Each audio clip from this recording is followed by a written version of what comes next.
ঠাকুর, মা ও স্বামীজির চরণে প্রণাম নিবেদন করে শুরু করছি স্বামী লোকেশ্বরানন্দ মহারাজ কর্তৃক সম্পাদিত Ramakrishna mission institute of culture, goal park থেকে প্রকাশিত শতরূপে সারদা।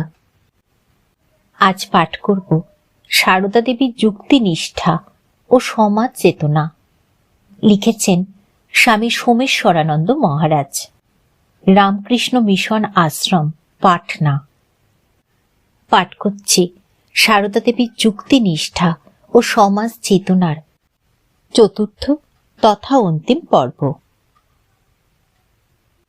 দেশের স্বাধীনতার জন্য মায়ের আগ্রহ ছিল খুবই। ব্রিটিশ রাজত্বের অবসানের ইচ্ছা তিনি খোলাখুলিভাবেই প্রকাশ করতেন। মায়ের দীক্ষিত সন্তানদের মধ্যে অধিকাংশই ছিল ছাত্র, যুবক ও মধ্যবিত্তেরা।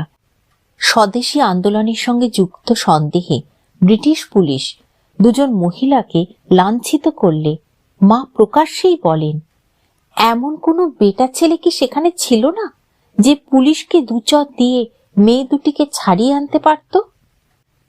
জয়রামবাটির মাটি মাথায় স্পর্শ করে মা উচ্চারণ করেছিলেন সেই মহামন্ত্র, জননী জন্মভূমিশ্চ স্বর্গাদপি গরীয়সী।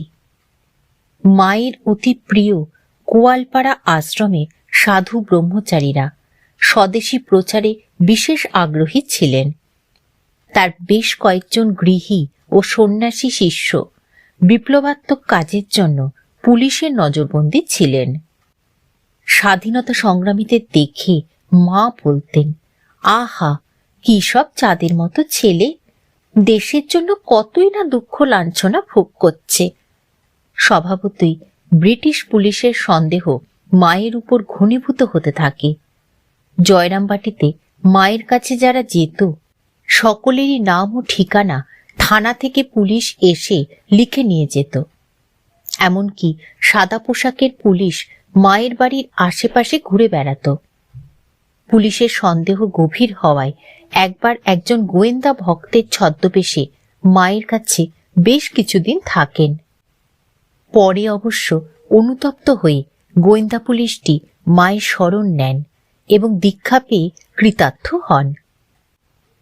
দেশের স্বাধীনতার জন্য আগ্রহ প্রকাশ করলেও মা সব সময় লক্ষ্য রাখতেন বিপ্লবীদের সংগ্রাম যেন সংকীর্ণ জাতীয়তাবাদের প্রশ্রয় না দেয়।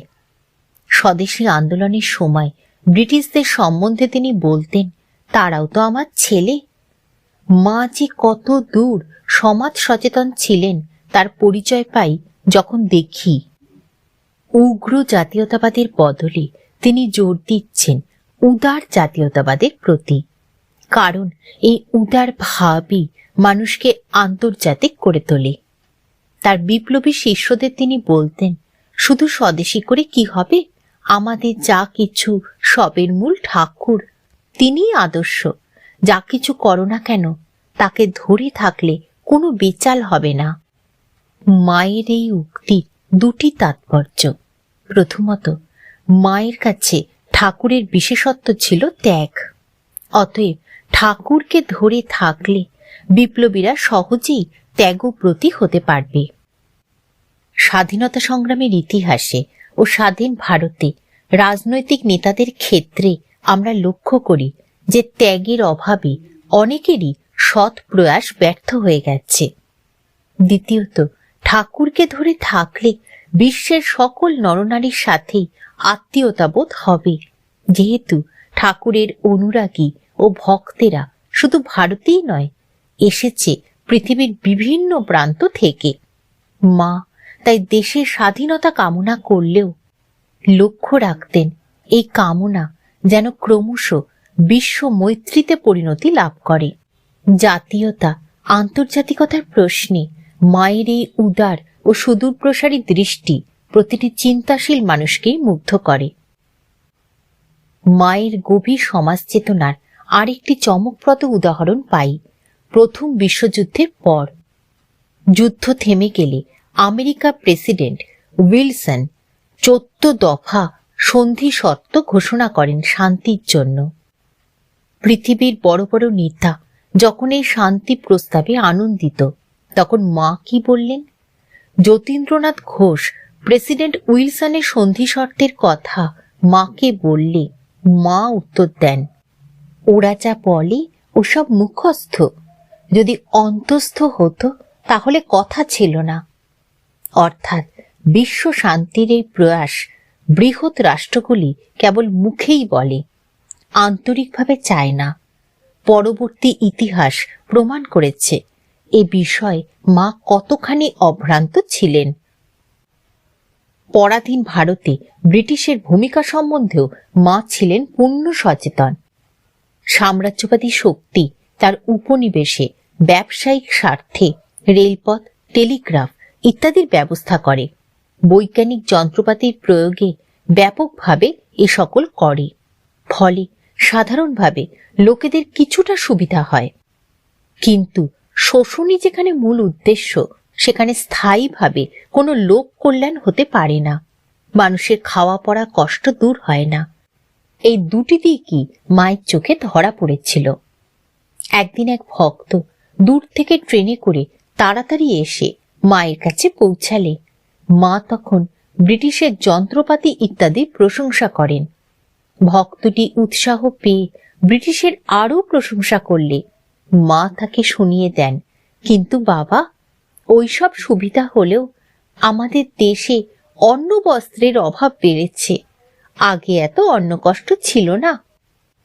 সাম্রাজ্যবাদী শক্তি কিভাবে প্রলোভন দেখিয়ে ভারতীয়দের নষ্ট করেছে সে সম্বন্ধে মায়ের মন্তব্য, আগে ঘরে ঘরে চরকা ছিল, খেতে কাপাস চাষ হতো, সকলেই সুতো কাটত, নিজেদের কাপড় নিজেরাই করিয়ে নিত, কাপড়ের অভাব ছিল না। কোম্পানি এসে সব নষ্ট করে দিলে, কোম্পানি সুখ দেখিয়ে দিলে, টাকায় 4খানা কাপড়, 1খানা ফাও, সব বাবু হয়ে গেল, চরকা উঠে গেল, এখন বাবু সব কাবু হয়েছে। প্রসঙ্গত উল্লেখযোগ্য, মা যখন এই কথা বলেছিলেন তখন গান্ধীজির চরকা ও অসহযোগ আন্দোলন শুরু হয়নি। অজপাড়াগার একজন সামান্য বিধবা ব্রাহ্মণী হয়েও মা যেভাবে অনর্থক দেশাচার, যুক্তিহীন জাতপাতের বন্ধন, অন্ধবিশ্বাস, রোমান্টিক ধর্মের অলৌকিকতার বিরুদ্ধে সংগ্রাম করেছেন, তা শুধু ভারতের নয়, পৃথিবীর ইতিহাসে এক বিস্ময়কর ঘটনা। মায়ের জীবনও তাই শ্রীরামকৃষ্ণের মতোই ফেনোমেনাল। যুক্তিহীন দেশাচারের উপর তিনি তো শুধু নিজেই ওঠেননি, টেনে তুলতে চেয়েছেন তার শিষ্য শিষ্যাদেরও। নিজে গুরু হয়েও অন্ধ গুরুবাদের বিরোধিতা করে ধর্মীয় ও জাগতিক উভয় ক্ষেত্রেই তিনি এক অপূর্ব আদর্শের সন্ধান দিয়ে গেছেন। সমাজের আচার ও বন্ধন থেকে ব্যক্তি মানুষকে তো বটেই, যথার্থ নারী মুক্তির স্বরূপটিও দেখিয়ে তিনি নারী সমাজকেও মুক্তি দিতে চেয়েছেন। পাশ্চাত্য মানদণ্ডের বিচারে অভ্যস্ত পণ্ডিতদের কাছেও মায়ের বুদ্ধিমত্তা ও কর্মকুশলতা বিস্ময়কর ঘটনা। বক্তৃতা করে বা প্রবন্ধ লিখে মা কখনো আত্মপ্রকাশ করেননি ঠিকই, কিন্তু রামকৃষ্ণ মিশন ও শারদেশ্বরী আশ্রমের মতো দুটি পৃথক সন্ন্যাসী সংঘ ও সন্ন্যাসিনী সংঘের সংঘ জননী হিসাবে তিনি পরিচয় দিয়েছেন তার অপূর্ব পরিচালিকা শক্তির। বস্তুতপক্ষে মায়ের নির্দেশেই এই বিরাট সংঘ দুটি পরিচালিত হতো। প্রশ্ন হতে পারে, বুদ্ধদেব কিংবা রোমান ক্যাথলিক চার্চের পোপও তো সন্ন্যাসী ও সন্ন্যাসিনীর সংঘ পরিচালনা করেছেন, তাহলে মায়ের বৈশিষ্ট্য কোথায়? বৈশিষ্ট্য এখানেই যে বুদ্ধদেব কিংবা ক্যাথলিক পোপ কেউই নারীদের সর্বোচ্চ সম্মানে ভূষিত করেননি। উভয় ক্ষেত্রেই সন্ন্যাসিনীরা সন্ন্যাসীদের নির্দেশে কাজ করতেন। মায়ের আদর্শকে অনুসরণ করে যেসব সন্ন্যাসিনী সংঘ গড়ে উঠেছে, যেমন শারদেশ্বরী আশ্রম, রামকৃষ্ণ সারদা মিশন, সেগুলি সর্বোচ্চ পদে চিরকাল সন্ন্যাসিনীরাই রয়েছেন এবং তারা সম্পূর্ণ স্বাধীন, কোনো সন্ন্যাসীর অধীন নন। মা তাই ইতিহাসে অনন্যা। নারী যে নিজ শক্তিতে উঠে দাঁড়াতে পারে, সমাজে স্বাধীনভাবে ক্রিয়াশীল ভূমিকা নিতে পারে। মা এটি বাস্তবে দেখিয়ে গেলেন। আগামী ইতিহাস, আগামী প্রজন্ম তাই চিরদিন ধরে মায়ের পায়ে প্রণাম জানাবে।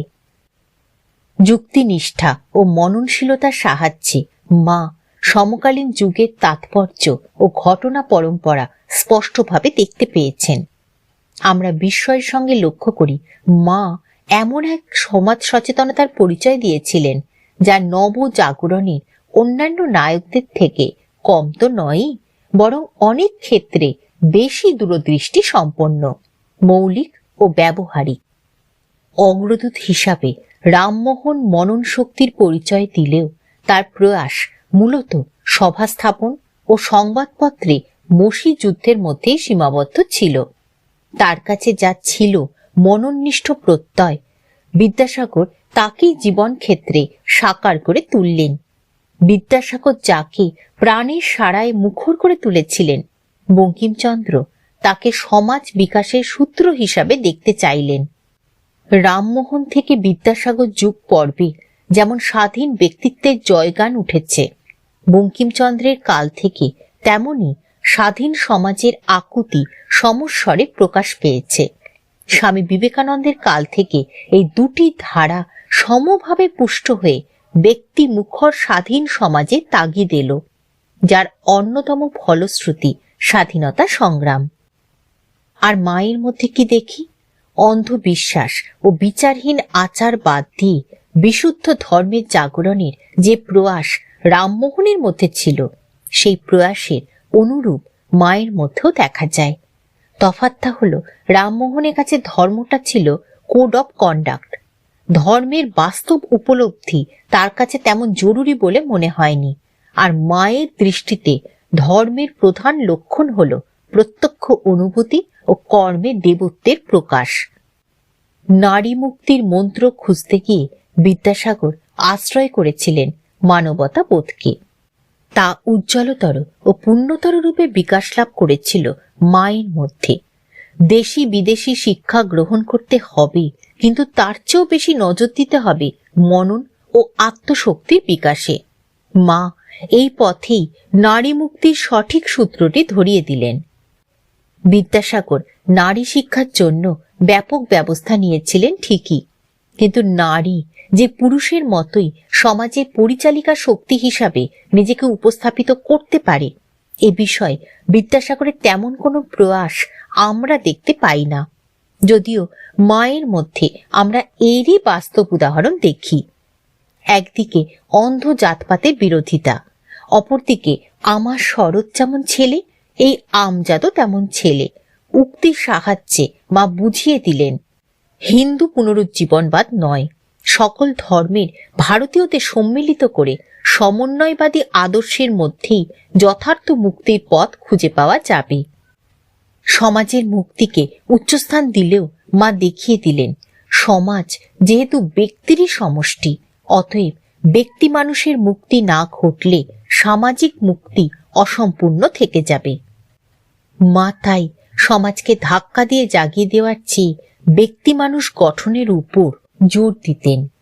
মননশীলতা, ত্যাগ ও সেবার মাধ্যমে ব্যক্তি মানুষের উদ্বোধন যদি না ঘটে, তবে যে কোনো সামাজিক বিপ্লবী ভবিষ্যতে পথ হারাতে পারে। উগ্র জাতীয়তাবাদের সাহায্যে কেবল ইংরেজ বিদ্বেষকে পাথেয় করে স্বাধীনতা সংগ্রাম চলুক, মা এটি কখনো চাননি, যদিও তিনি বিপ্লবীদের চাঁদের মতো ছেলে বলে প্রশংসা করেছেন। মা যে জাতীয়তাবোধের উন্মেষ চেয়েছিলেন, তা উদার জাতীয়তাবোধ, যা বিদেশিদের কাছ থেকে ভালো জিনিস গ্রহণে আপত্তি করবে না, যে উদার জাতীয়তাবোধ পরিণতি লাভ করবে আন্তর্জাতিকতাবাদে। বিশ্ব মৈত্রীকে উপেক্ষা করে এমন কোনো সংকীর্ণ জাতীয়তাবাদকে মা প্রশ্রয় দেননি। তার জীবনের শেষ বাণীতে সেই অমৃত বার্তা, যারা এসেছে, যারা আসেনি আর যারা আসবে, আমার সকল সন্তানদের জানিয়ে দিও মা, আমার ভালোবাসা, আমার আশীর্বাদ সকলের ওপর আছে। ঠাকুর, মা ও স্বামীজির চরণে প্রণাম নিবেদন করে শেষ করছি আজকের পাঠ। সারদা দেবীর যুক্তি নিষ্ঠা ও সমাজ চেতনার চতুর্থ তথা অন্তিম পর্ব।